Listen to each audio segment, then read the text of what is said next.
Se existe um anime extremamente aguardado e hypado, esse seria Solo Leveling, um mangá extremamente popular aqui nas terras brasileiras e que influenciou o mercado inteiro, criando um subgênero comumente abordado em muitos outros mangás. E é sobre esse monstro que vamos falar hoje, então vem comigo.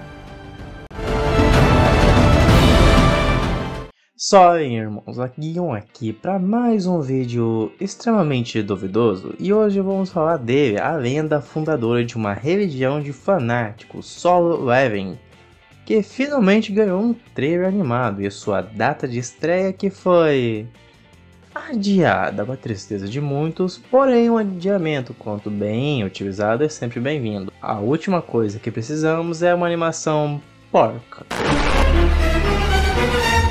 nessa magnífica obra. Então sente-se confortavelmente, pegue o lanche, porque hoje eu vou te contar vários fatos sobre Solo e te dar uma breve introdução do que é essa obra. Então roda a vinheta e vem comigo. Solo Leveling originalmente é uma web novel lançada na plataforma da Kakao Page em 2016, mas só foi ganhar uma adaptação para Webtoon 2 anos mais tarde, em 2018, que fez um sucesso muito grande lá na Coreia e no mundo afora. Mas só foi em 2020 que ela foi estourar aqui no Brasil, criando uma seita de fanáticos adoradores que recomendavam ela feito louco. E esse fervor louco não podia dar em outra, Solo virou o pai das novels com sistema de jogo. Mas como assim sistema de jogo? Calma que eu vou te explicar isso agora.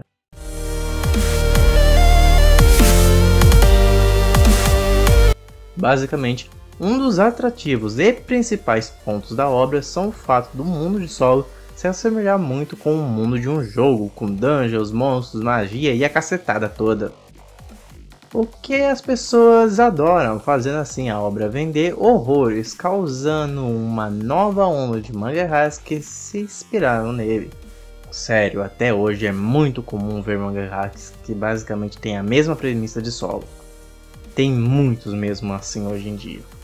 E agora você também deve estar se perguntando por que eu chamei Solo de Webtoon e mangaka. Bom, ela é os dois, depende aí de onde você está vendo ela. Por exemplo, Webtoon, ela é uma Webtoon se você estiver vendo no seu celular pelo site da Kakao ou por qualquer outro meio alternativo. Mas se você estiver com a posse física do seu mangá ou mangaka, ele é um mangaka. Mas caso você esteja curioso sobre a definição das duas e a diferença, aqui vai uma breve explicação do que são ambas. Webtoon basicamente são quadrinhos sul-coreanos que se diferenciam dos mangás japoneses em alguns aspectos, além de serem coloridos e sentido de leitura segue o padrão ocidental, da esquerda para a direita, e eles também são em formato de rolagem, ou seja, para você ler do seu celular e não do seu computador, porque provavelmente você vai ter que virar a tela de lado. E vai por mim, é desconfortável. Já os manhwas são basicamente a mesma coisa, só que eles costumam ser impressos e suas mídias geralmente viram doramas. Os caras me criaram duas definições para a mesma bosta, então eu vou pesquisar uma definição mais bonitinha e colocar aqui na tela, porque eu cacei e não achei.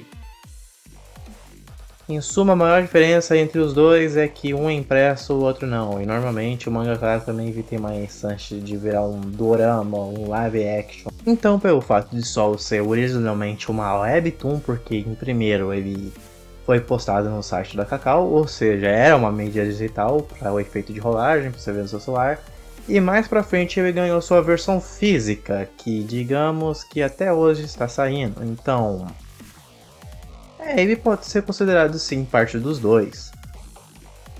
Então será que um dia veremos Solo em live action? Já imagino o 3Dzão horrível. Basicamente Solo fundou uma febre que bate de frente com os isekais, e é óbvio que esse monstro de vendas iria ganhar um anime, o que demorou demorou muito, mas finalmente o anime foi anunciado com seu trailer que está sendo feito aí pela A1 Pictures, que fez aí Sword Art Online, Kaguya-sama e muitos outros. Então ele está num estúdio muito bom e eu estou esperando uma animação decente. Mas chega dessa enrolação e vamos pro que vocês querem saber: quando ele vai sair? E bem, ano que vem. Sim, ele está marcado para sair na temporada de inverno, mas para ser preciso, entre dezembro de 2023 e janeiro de 2024. Olha que beleza! Bom, como eu já disse antes, se esse adiamento aí for para melhorar ao máximo a animação, ela é bem-vinda. Afinal, melhor um adiamento do que uma pausa a cada um episódio, não é, senhora A1 Pictures?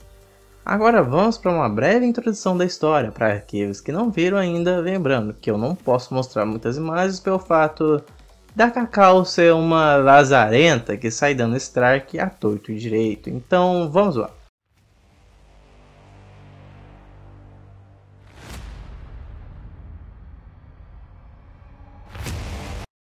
O mundo era um lugar como qualquer outro, até que um dia portais abriram pelo mundo e monstros saíram deles. Então a humanidade sofreu. Armas normais não funcionaram neles. E quando todos estavam desesperados, os humanos despertaram. Assim que nosso protagonista, Sung Jin-ho, explica no começo da obra que ele é um desses humanos que é considerado um despertado, porém ele é o humano mais fraco entre eles. Peraí, isso não é muito dramático? Como ele poderia ser o mais fraco? Bom galera, os caçadores nesse mundo são definidos em ranks que vão do E ao S. E essas pessoas que são classe E não são muito diferentes de humanos normais. Dando um exemplo simples, humanos normais são como você, sedentário que passa o dia todo sentado na cadeira. Já os despertados de classe E são como pessoas que frequentam diariamente a academia e sempre se exercitam. E por isso, os Anki-E não viram caçadores, eles continuam vivendo a vida como humanos normais. Porém, nosso protagonista não tem esse luxo, porque ele tem uma irmã no colegial e uma mãe doente para cuidar. E esse é o único emprego que paga o suficiente, então por isso ele se sujeita a esse perigo. Mas não pense que as coisas são fáceis para ele, porque ele, mesmo ele fazendo as dungeons de nível mais baixo, ele vive com o pé na cova, se machucando toda hora. E ele só não foi de Vasco porque ele tinha uma companheira ranking B que o sempre procurava. A amiga essa que ele encontrou naquele dia. E aquele dia sua vida mudaria. Para sempre. Era para ser só mais uma dungeon comum como qualquer outras com monstros fracos. Porém, após cumprir sua missão, algo acontece. Ele e seus companheiros encontram algo, uma porta, uma outra dungeon. Aquela dungeon de nível baixo não era normal. Ela era uma dungeon de 2 estágios, uma coisa muito rara de se acontecer. É então que o seu líder, por pensar que aquele lugar, por ser baixo nível, aquela outra dungeon também seria. E ao invés de notificar aquela situação pros seus superiores, ele pergunta pros seus companheiros se eles deviam entrar ou não. E eles fazem a votação, ficando 8 a 8, então a responsabilidade de decidir se eles iriam entrar ou não seria dele. Ele que tem uma mãe doente para cuidar e uma irmã no colegial, então seu voto é sim. E eles entram na dungeon, mas naquele lugar havia um ser que eles não poderiam derrotar. Lá dentro eles se deparam com um salão gigante, com estátuas imensas e um anjo segurando regras, que eles deveriam seguir. Primeira, venere o Senhor. Segunda, louve o Senhor. Terceira, prove sua fé, pois aqueles que não seguirem esses mandamentos não retornarão vivos. Nisso, a grande estátua no centro do salão dispara energia na direção dos caçadores, matando alguns deles. Jin, que já havia passado por situações de vida e morte, encontra a solução do enigma, assim venerando o Senhor. Porém, aquela estátua mostra sua verdadeira face e com aquele sorriso, a morte veio. Com isso, Jin também descobre o outro enigma e ele louva o Senhor, assim faltando a última prova. Prove sua fé. O último desafio era simples, bastava olhar para as estátuas para que elas não se movessem, e eles teriam que esperar por um tempo. Mas os sobreviventes foram vencidos pelo medo e fugiram dali, assim sobrando somente sua amiga e o líder do grupo, que diz para eles saírem, mas a sua amiga estava muito abalada, ela não poderia se mexer, e como Jin já havia perdido sua perna, ele não podia salvá-la, então ele decide se sacrificar para salvá-los, e quando ele estava prestes a ser morto, ele viu algo que mudaria sua vida.